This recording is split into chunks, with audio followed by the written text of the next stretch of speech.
Nginemibuzo Nkosi yami, nginemibuzo Baba wami.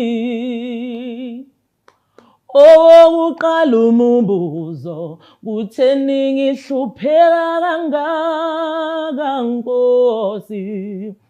Baba wesibili umbuzo, kutheni ngihlezi ngikhala njalo?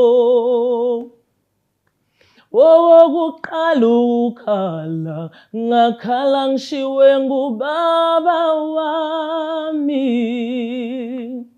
Ayowesibili ukukhala, ngakhala ngishiwe ngumfowethu. Awowesithathu ukukhala, ngakhala ngishiwe ngudadewethu. Baba umangonile, ngisiza ungithethelele. Anje ngiyakhuleka, cela ungixolele.